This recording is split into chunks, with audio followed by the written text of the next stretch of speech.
होनहार छात्रा थी भाई, पढ़ने में बहुत तेज, पहली बार फर्स्ट अटेम्प्ट में नीट क्वालिफाई की थी। तो आप अंदाजा लगा सकते हो, आप सोच सकते हो कि पढ़ने में कितनी तेज होगी। जब वह 5 जनवरी 2026 को अपने घर से हॉस्टल के लिए निकलती है और वह हॉस्टल सुरक्षित पूर्वक पहुंच भी जाती है और अपने परिवार वालों को कॉल भी करती है और कॉल करके ये बताती है कि मैं सुरक्षित पूर्वक अपने हॉस्टल पहुंच गई हूं। लेकिन अगले दिन सुबह 6 जनवरी 2026 को उसे उसी हॉस्टल में बेहोशी की हालत में देखा जाता है और कुछ दिनों के बाद उसकी मौत भी हो जाती है। सवाल ये नहीं कि उसकी मौत कैसे हुई, सवाल यह है कि क्या जहानाबाद की इस बेटी के साथ निर्भया जैसा अपराध हुआ। नमस्कार, उत्तम कुमार नाम है हमारा और आप देख रहे हैं जीरो टू अब सरकारी। यह घटना बिहार से जुड़ा हुआ है मेरे दोस्त। बिहार के जहानाबाद जिला, आप नाम सुने होंगे, वहां एक क्षेत्र है सकूराबाद, वहीं की वो लड़की थी जो पढ़ने के लिए जहानाबाद से पटना आती है और पटना के एक गर्ल्स हॉस्टल में वो रहती थी। घटना का जो शुरुआत होता है वो 5 जनवरी 2026 से होता है, जब वह अपने घर से पटना हॉस्टल में पहुंचती है।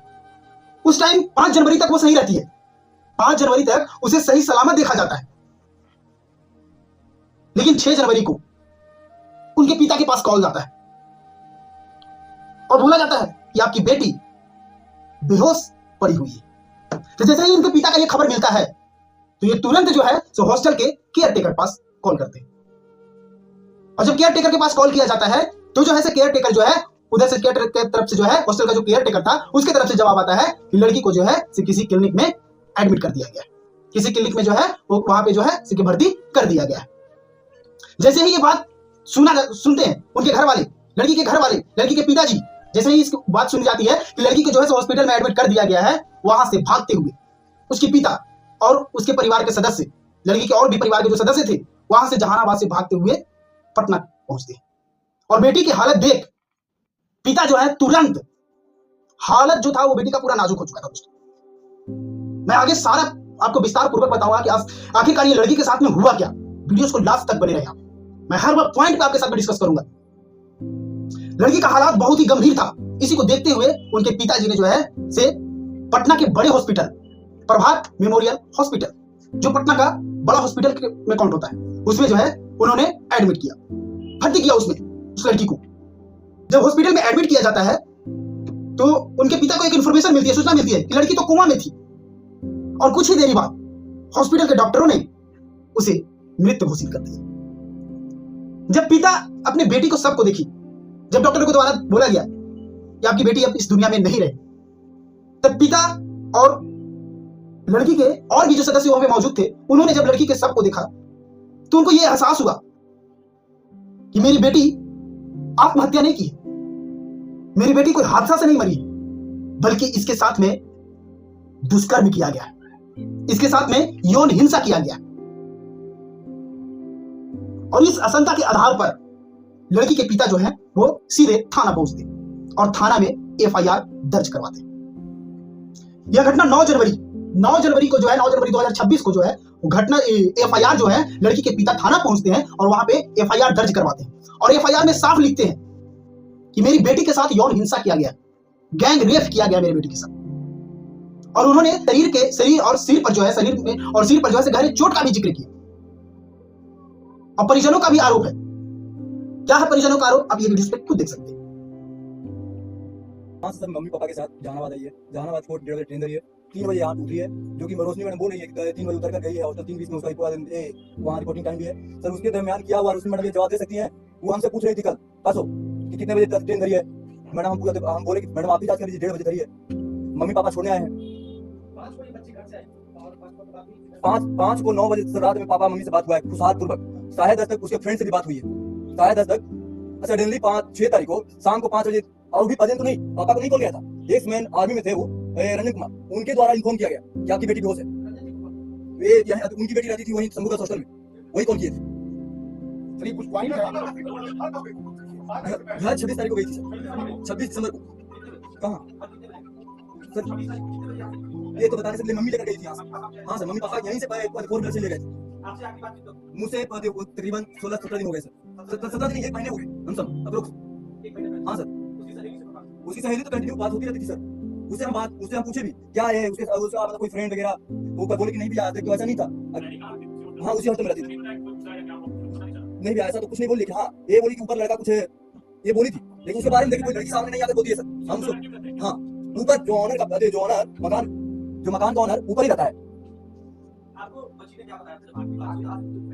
आखिरी से सतीश से मिलने तक तो होश में आई, हमको वहां कहा दी कि तो नहीं उसका हाल खराब है, तुम लोग बाहर जाओ। 4 घंटा होश में रही सर, उसके दरमियान हमको मिलने नहीं दिया गया। एक वहीं पे जूनियर डॉक्टर वहां पर मदद कर रहे हैं, बोल रहे हैं कि इसके साथ कुछ फिजिकली कुछ हुआ है, और वहीं सीनियर डॉक्टर बोल रहे हैं कि नहीं क्या हुआ है, और हेड दिखा रहे हैं हमको। हाँ सर डॉक्टर प्रभात में डॉक्टर सतीश है, बोले कि तुम नीचे चलो तुम्हारा हेड कर देंगे। खनान पद तुम्हारा खनान क्या हम जानते नहीं है, और खेल के बात किया गया। छात्रा दिमाग से क्या बात की, दिमाग से कुछ बात की होगी, उसके गई थी। लेकिन जब 11 जनवरी को पुलिस का बयान सामने आता है तो उनका बयान चौंकाने वाला आता है मेरे दोस्त। पुलिस का बयान, वो बयान जो है चौंकाने वाला बयान आता है। पुलिस के द्वारा ये कहा जाता है, और किनके द्वारा, सिटी एसपी, वहां के सिटी एएसपी अभिनव कुमार के द्वारा क्या कहा जाता है आप खुद सुन सकते हैं। आखिरकार उन्होंने क्या बयान देते कर रही है। अब तक के जांच में सेक्सुअल असॉल्ट कंफर्म नहीं हुआ है। बच्ची का जो यूरिन रिपोर्ट आया था उसमें नींद की दवा का ओवरडोज होना पाया गया था।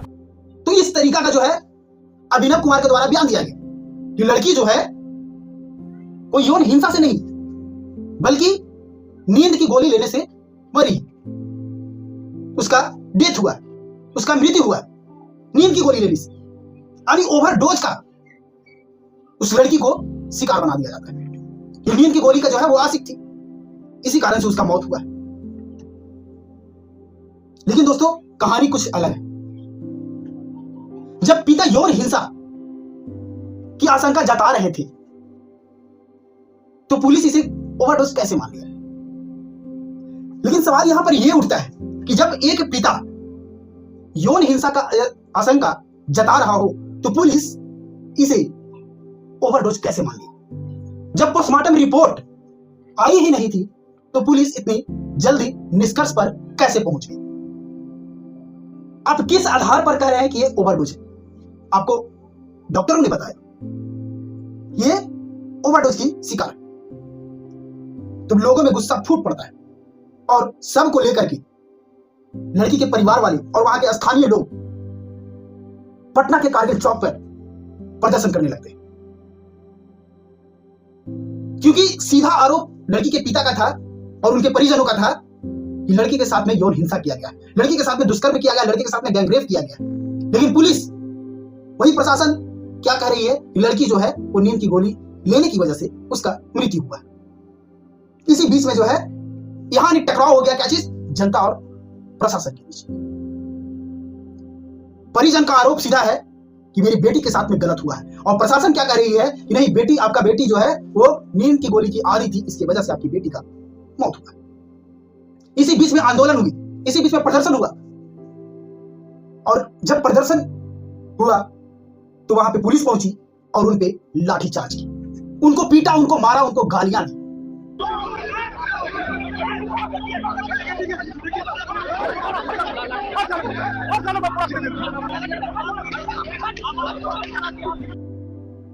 अब इस वीडियो में देख सकते हैं कि किस तरीका के अभद्र भाषा का प्रशासन ने प्रयोग किया, किस तरीका का अभद्र भाषा का प्रशासन ने इस्तेमाल किया। लोगों को गालियां दिया, लोगों को पीटा, मारा। जब लाठी चार्ज किया गया तब प्रदर्शन और उग्र हो गया, और मजबूरन तब जाकर के प्रशासन को मेडिकल बोर्ड से पोस्टमार्टम कराने पर वो मजबूर हो गए। और 13 जनवरी को एसएसपी कार्तिकेय शर्मा भी मीडिया में आते हैं और बोलते हैं कि ये यौन हिंसा नहीं है, ये यौन हिंसा की वजह से नहीं, रेप की वजह से नहीं इसकी मौत हुई है। क्या कुछ कह रहे हैं आप खुद सुन सकते हैं। अब उस टाइम भी 13 जनवरी को भी जो है, उस टाइम जिस टाइम ये बयान आ रहा है एसएसपी का, उस टाइम भी जो है से पोस्टमार्टम रिपोर्ट नहीं आया था, उस टाइम पोस्टमार्टम रिपोर्ट नहीं आया था।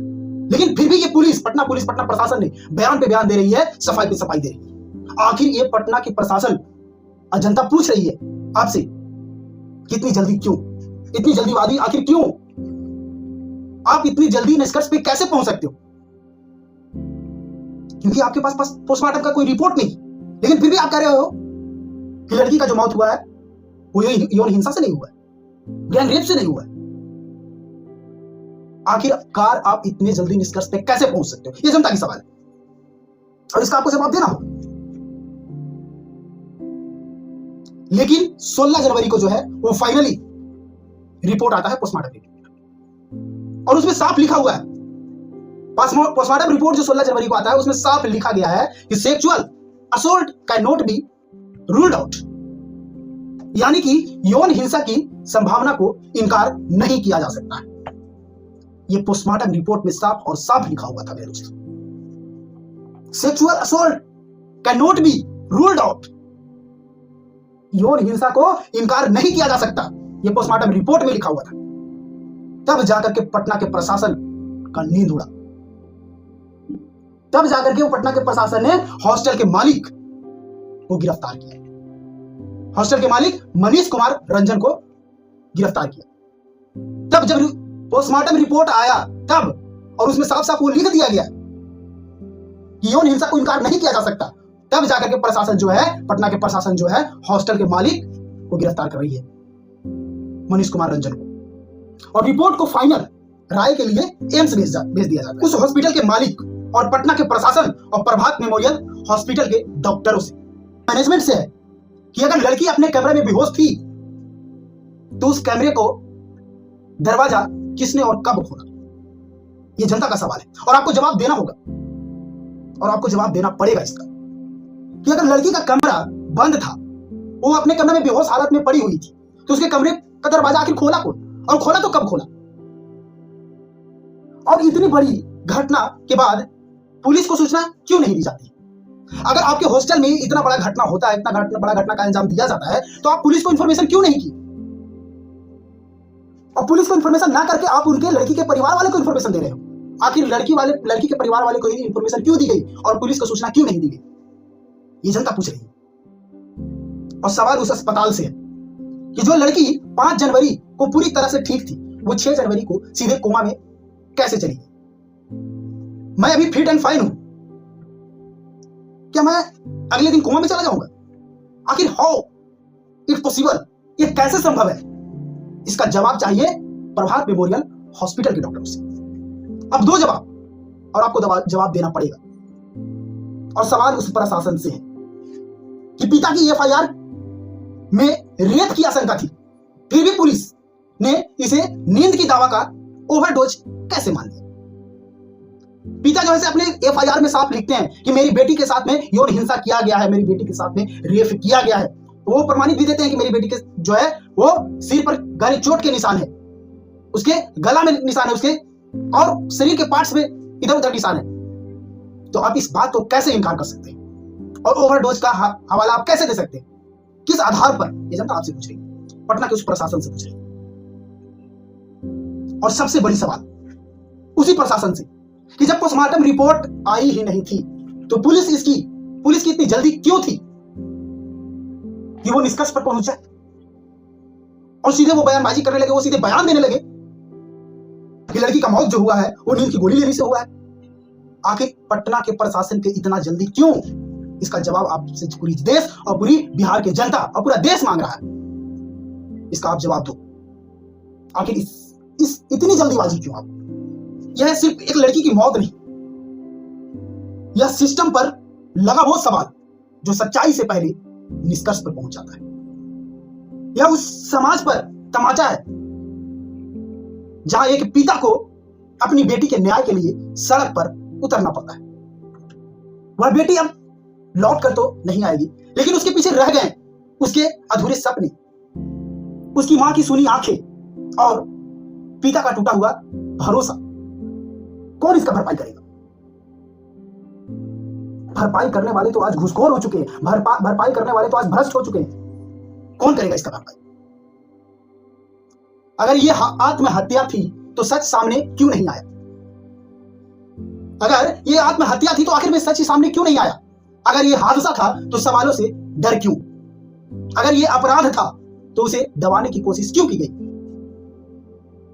यह सिर्फ अब ये जो लड़ाई है सिर्फ एक परिवार का नहीं रहा, यह लड़ाई हर उस बेटी की है जो घर से यह सोचकर निकलती है कि मैं सुरक्षित हूं। यह सवाल हर उस बेटी की है जो घर से बाहर निकल कर कुछ सपना के साथ निकलती है कि मैं वहां जाकर के पढ़ाई करूंगी और कुछ अपने लाइफ में करूंगी और कुछ अपने देश के लिए करूंगी, कुछ अपने परिवार के लिए करूंगी, कुछ अपने लिए करूंगी। हर उस बेटी के लिए, हर उस बेटी का ये सवाल है। सवाल बस ये है, और आपसे लास्ट सवाल यही है कि क्या उसे न्याय मिलेगा? और आपको क्या लगता है? आप हमें कमेंट सेक्शन में कमेंट करके जरूर बताइएगा कि क्या लगता है जहानाबाद में हुआ इस घटना, क्या उस बहन को, उस बेटी को क्या न्याय लगता है, न्याय मिलेगा, या फिर किसी फाइल में इसे भी निर्भया मामला जैसा दफन कर दिया जाए? अपना राय कमेंट में हमें जरूर लिखिएगा। और क्या ये प्रशासन, ये हॉस्पिटल, ये हॉस्टल के मालिक, इनको क्या करनी चाहिए, इनको क्या पनिशमेंट देनी चाहिए? अपराध तो बाद की बात है कि अपराध कैसे हुआ, क्या किया गया, लेकिन इनको क्या पनिशमेंट देना चाहिए? उस हॉस्पिटल को जहां पर लोग ये भरोसा लेकर के जाते हैं कि मैं यहां पर इस हालात में जा रहा हूं, मैं यहां से ठीक होकर के आऊंगा, क्या उस हॉस्पिटल को सील नहीं किया जाना चाहिए, सीज नहीं किया जाना चाहिए उस हॉस्पिटल को? आप अपनी राय कमेंट सेक्शन में हमें कमेंट करके जरूर बताइएगा। फिर मिलते हैं नेक्स्ट वीडियोस में एक बड़ी खबर के साथ में। तब तक के लिए देखते रहिए 0 टू अब जानकारी।